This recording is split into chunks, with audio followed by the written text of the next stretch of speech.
Hoy es 27 de junio y es día de San Cirilo de Alejandría. Nació San Cirilo, según parece, en la misma ciudad de Alejandría. Era sobrino del prepotente patriarca Teófilo, que rigió los destinos de aquella iglesia madre entre los años 385 y 412, y se hizo famoso por su enconada lucha contra San Juan Crisóstomo, patriarca de Constantinopla. De posición social acomodada y cristiana, recibiría esmerada educación según las tradiciones más puras de la antiquísima iglesia alejandrina. Los escritos transmitidos y su actividad pastoral nos obligan a imaginarlo dedicado de lleno a su formación sacerdotal y preparación intelectual en los últimos años del glorioso siglo IV, cuando las sedes eclesiásticas principales ostentaban figuras luminosas en ciencia y santidad como San Ambrosio de Milán, San Dámaso en Roma, San Cirilo de Jerusalén, San Gregorio de Niza y San Juan Crisóstomo en Constantinopla. Las bibliotecas de la ciudad del Nilo le ofrecerían tesoros manuscritos abundantes de las Sagradas Escrituras. La difícil convivencia de judíos, paganos y cristianos le estimularía la futura defensa del pueblo cristiano contra los enemigos exteriores. La herencia antearriana de San Atanasio se le metería en la médula de su formación dogmática y le pondría en guardia ante las innovaciones dogmáticas. Y sobre todo, la influyente proximidad de su tío, el patriarca Teófilo, se dejaría sentir en su formación clerical y el mismo gobierno de la gran metrópoli le iría capacitando para las futuras tareas del régimen eclesiástico, al tiempo que le daban oportunidad para aprender a evitar los defectos que registraba la actuación de Teófilo y que estarían completamente ausentes del gobierno de San Cirilo. En el año 412, ocupaba San Cirilo la cátedra alejandrina como patriarca y cabeza de todas las iglesias del Egipto romano. Desde aquella fecha, 3 etapas distintas definen su inmensa actividad patriarcal. Desde el año 412 al 428, de tareas inmediatas en la sede propia, desde el 428 al 431, ocupado intensamente en la lucha contra Nestorio, y desde el 431 al 444, dedicado a defender y consolidar la paz eclesiástica en el Oriente cristiano. Apenas había tomado Cirilo las riendas del gobierno, cuando tuvo que actuar contra los novacianos y los judíos, por las grandes molestias que inferían a los cristianos. Los primeros se vieron obligados a dejar sus iglesias y los segundos tuvieron que salir de la ciudad mientras sus sinagogas eran convertidas en templos cristianos. Tales triunfos los obtenía el patriarca a pesar de la reluctancia y oposición de Orestes, gobernador civil de todo el Egipto. En el año 417, la paz entre Alejandría y Constantinopla, rota por la contienda de Teófilo contra San Juan Crisóstomo, estaba totalmente restablecida. El patriarca Constantino Politano figuraba ya en los dípticos alejandrinos.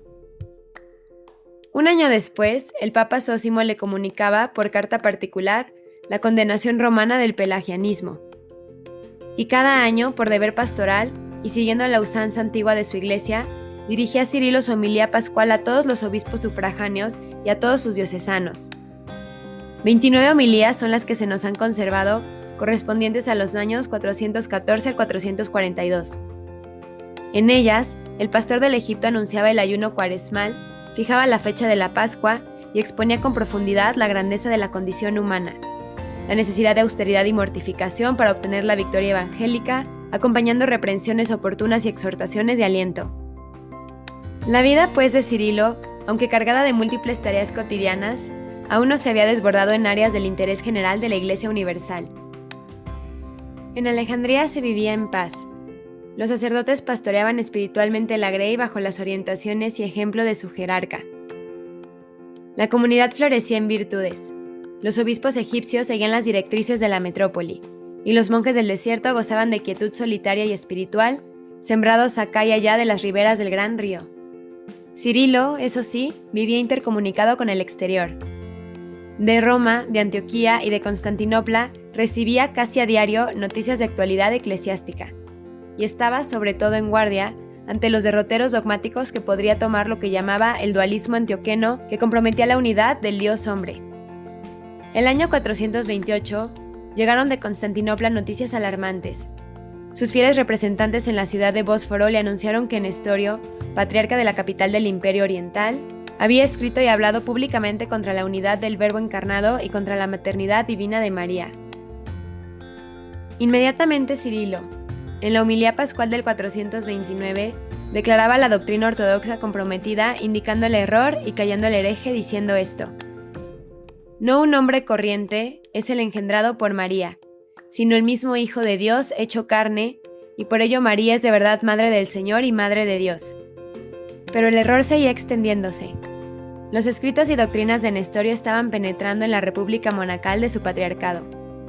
Informado Cirilo por los mismos solitarios de la perturbación espiritual que iban haciendo entre los monjes, se propuso, con diligencia y profundidad, atajar a los perniciosos efectos de tal propaganda. Escribió con esta ocasión una carta dogmática a los monjes, probando por la Sagrada Escritura y la tradición que a María le pertenece con todo derecho el título de Teotocos o Madre de Dios. 2 ejemplares envió a Constantinopla, aún sin declarar al autor de la doctrina. Ofendido a Nestorio en su soberbia y no queriendo retractar, Cirilo no dudó dirigirse personalmente a él diciéndole: «Los fieles y obispo de Roma, Celestino, se hallan muy escandalizados. Conceded os ruego a María el título de Teotocos.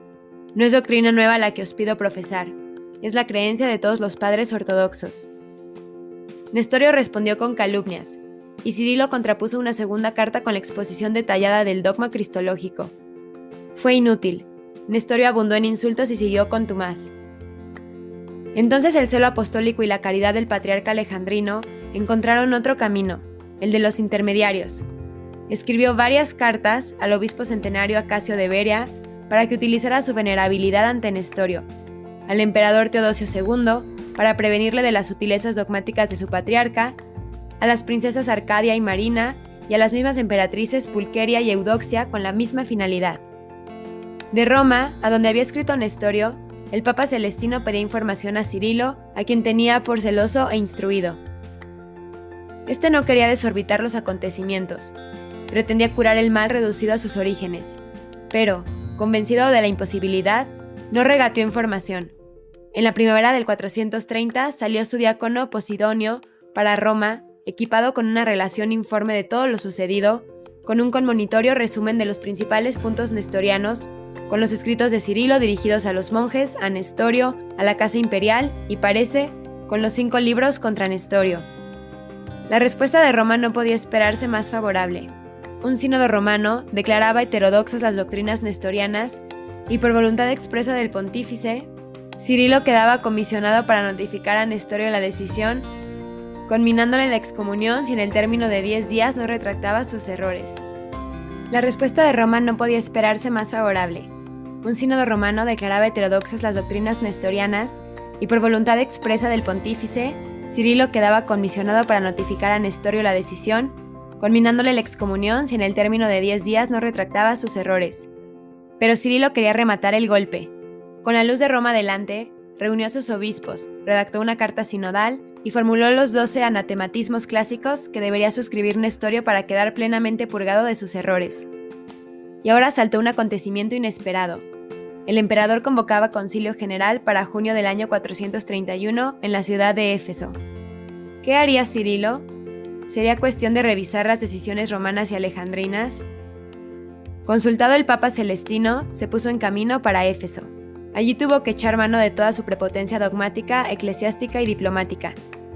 Sin el auxilio poderoso de los legados romanos, que no habían llegado a Éfeso, y con la ausencia intencionada de los obispos antioquenos, que, reprobando la doctrina nestoriana, no querían condenar personalmente a Nestorio, Cirilo obtuvo la condenación de la herejía y del heresiarca, aunque a costa de 3 meses de arresto imperial y la enemistad con el patriarcado de Antioquía. Desde entonces, la Iglesia Universal reconoció a Cirilo Alejandrino el artífice del Tercer Concilio Ecuménico. En lo restante de su vida, desde el 431 al 444, una preocupación de paz eclesiástica dominará toda su actividad. Paz con el Patriarcado de Constantinopla, paz interior de su iglesia, paz con los orientales de Antioquía y paz, nunca interrumpida, con la cátedra de Pedro. Apenas vuelto a su sede en el año 431, envía letras de comunión al nuevo patriarca de Constantinopla, Máximo, quien fue sucesor de Nestorio. A los antioquenos, que le pedían abandonara sus anatematismos, les dio una gran lección de humildad y celo auténtico, contestándoles: «Estoy pronto a perdonar las injurias de Éfeso, a rechazar de corazón el arrianismo y apolinarismo y a reconocer el símbolo de Nicea. Pero no puedo sacrificar los anatematismos porque sería sacrificar la fe, condenar el concilio de Éfeso y justificar a Nestorio».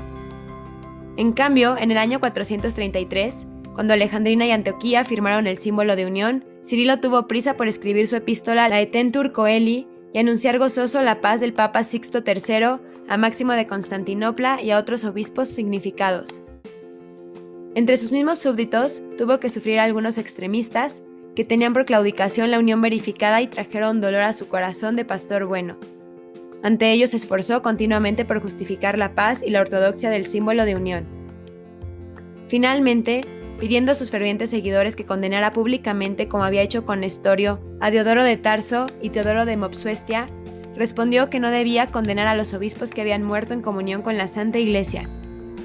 Pasó Cirilo a mejor vida en el año 444 y la Iglesia Universal le veneró y venera como el santo de la maternidad divina de María. Señor, tú que hiciste de tu obispo San Cirilo de Alejandría un defensor invicto de la maternidad divina de la Virgen María, concédenos a cuanto la proclamamos verdadera Madre de Dios, llegar por la encarnación de tu Hijo a la salvación eterna. Amén. San Cirilo de Alejandría, ruega por nosotros.